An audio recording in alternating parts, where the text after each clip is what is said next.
उमा महेश्वराय नमः। आप सभी का हमारे YouTube चैनल पर हार्दिक स्वागत है। फाल्गुन मास की कथा अध्याय 14 में आज सुने शिव महापुराण की आगे की कथा। आज की कथा है घुश्मेश्वर ज्योतिर्लिंग की उत्पत्ति व महात्म्य। कथा अच्छी लगे तो भगवान शिव की कथा को एक लाइक अवश्य करें और चैनल को सब्सक्राइब भी करें। आइए कथा को श्रवण करते हैं।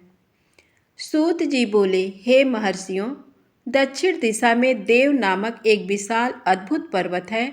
उसके पास ही सुधर्मा नामक ब्राह्मण अपनी पत्नी सुदेहा के साथ रहता था। वह भगवान शिव का परम भक्त था। वह सदा ही वेदों द्वारा बताए मार्ग पर चलता और प्रतिदिन अग्नि से हवन, कर्म, अतिथि का पूजन और शिव जी की आराधना करता था। इस प्रकार पूजन करते हुए वे दोनों पति पत्नी अनेक सत्कर्मों में लिप्त रहते थे। उनकी पत्नी सुदेहा पतिव्रता स्त्री थी। उनकी पत्नी को एक बात का दुख था कि उनकी कोई संतान नहीं थी। इस कारण उनका मन परेशान रहता था।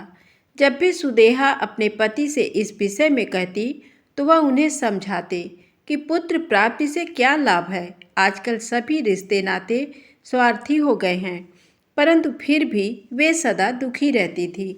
एक दिन की बात है, सुदेहा अपनी सखियों के साथ पानी भरने गई थी।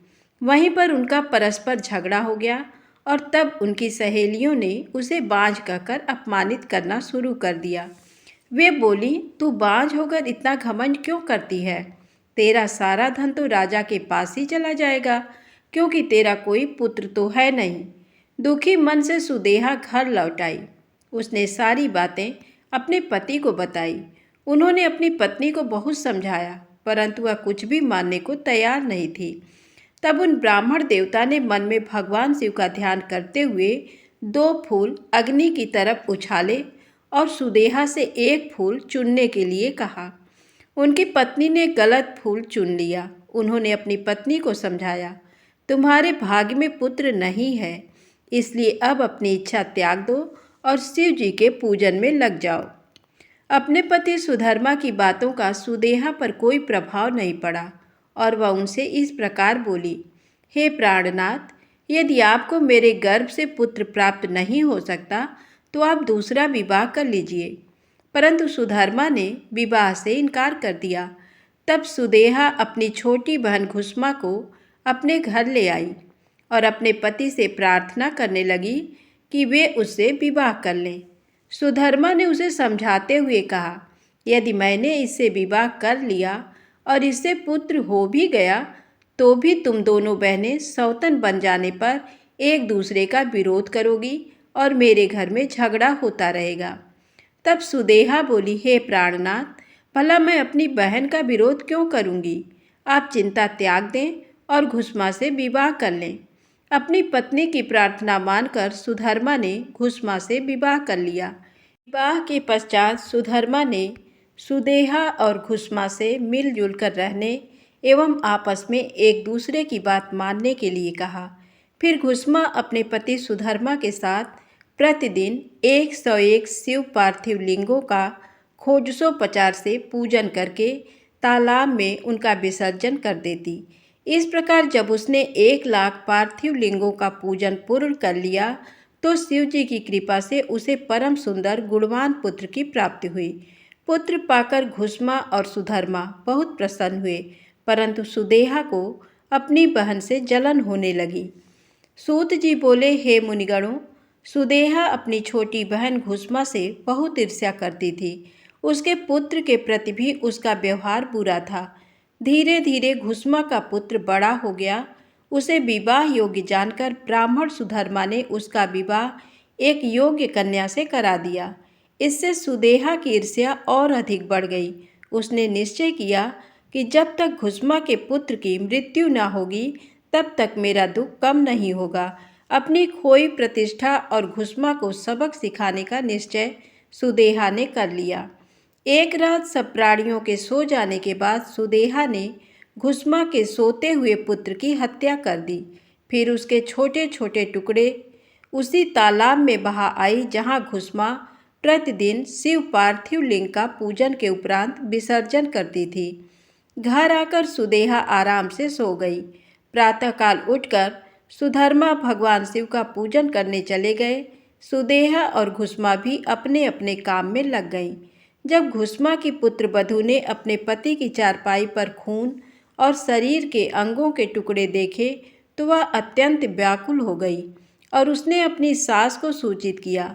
वहाँ का दृश्य देखकर वह फौरन समझ गई कि किसी ने उनके पुत्र की हत्या कर दी है। ये जानकर घुसमा जोर जोर से रोने लगी। सुदेहा भी उनकी देखा देखी आंसू बहाने लगी, परंतु मन में वह अपनी सौत के दुख से बहुत प्रसन्न थी। कुछ देर पश्चात सुधर्मा शिव जी के पूजन से वापस लौटे तो उन्हें सब बातें पता चली। सुधर्मा घुसमा से बोले, देवी, इस तरह से रोना छोड़ दो, अपने दुख को दूर करके अपना कार्य पूरा करो।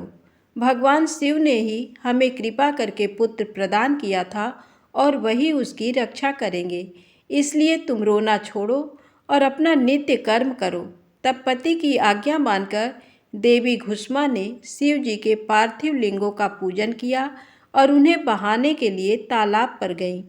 जब लिंगों का विसर्जन करने के उपरांत वह मुड़ी तो उसे अपना पुत्र वहीं तालाब के किनारे खड़ा मिला। अपने पुत्र को जीवित पाकर वह बहुत प्रसन्न हुई और मन ही मन अपने आराध्य देव भगवान शिव का स्मरण करके उनका धन्यवाद व्यक्त करने लगी। उसी समय भगवान शिव वहां प्रकट हो गए और बोले, देवी घुसमा, तुम्हारी आराधना से मैं प्रसन्न हूँ। मांगो, क्या वर मांगना चाहती हो? तुम्हारी बहन सुदेहा ने ही तुम्हारे पुत्र की हत्या की थी, परंतु मैंने इसे पुनर्जीवित कर दिया है। मैं तुम्हारी सौत को उसकी करनी का दंड अवश्य दूंगा।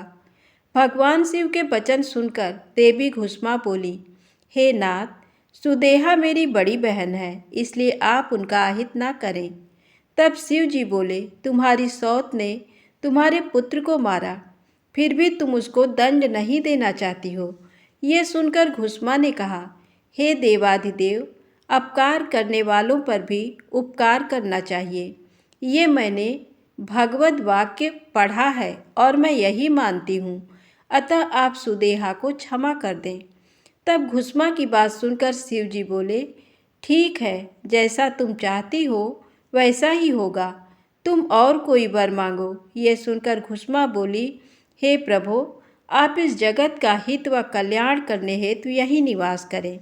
तब शिव जी बोले, हे देवी, तुम्हारी इच्छा पूरी करने हेतु मैं तुम्हारे ही नाम से घुसमेश्वर कहलाता हुआ यहाँ निवास करूँगा। ये कहकर शिव जी ज्योतिर्मय रूप में शिवलिंग में स्थित हो गए। वह सरोवर शिवालय नाम से प्रसिद्ध हुआ। इस सरोवर के दर्शनों के बाद घुसमेश्वर लिंग का दर्शन करने से अभीष्ट फलों की प्राप्ति होती है। इस प्रकार शिव जी वहाँ सदा के लिए स्थित हो गए। उधर सुधर्मा भी सुदेहा के साथ वहाँ आ पहुँचे और उन्हें सारी बातें ज्ञात हो गई। सुदेहा अपनी करनी पर बहुत लज्जित हुई और उसने सबसे क्षमा याचना की। उसके मन का मैल धुल गया। तत्पश्चात उन सब ने मिलकर शिवलिंग की 101 परिक्रमा की और उसके बाद सुखपूर्वक घर को चले गए। हे मुनियों, इस प्रकार मैंने आपको 12 शिव ज्योतिर्लिंगों की कथा एवं महात्म्य सुनाया। जो प्राणी भक्ति भावना से इसे सुनता अथवा पढ़ता है वह सब पापों से मुक्त हो जाता है और उसे भोग और मोक्ष की प्राप्ति होती है। धन्यवाद। कथा अच्छी लगी हो तो कृपया चैनल को अपना सहयोग और प्यार अवश्य दें, लाइक अवश्य करें। धन्यवाद।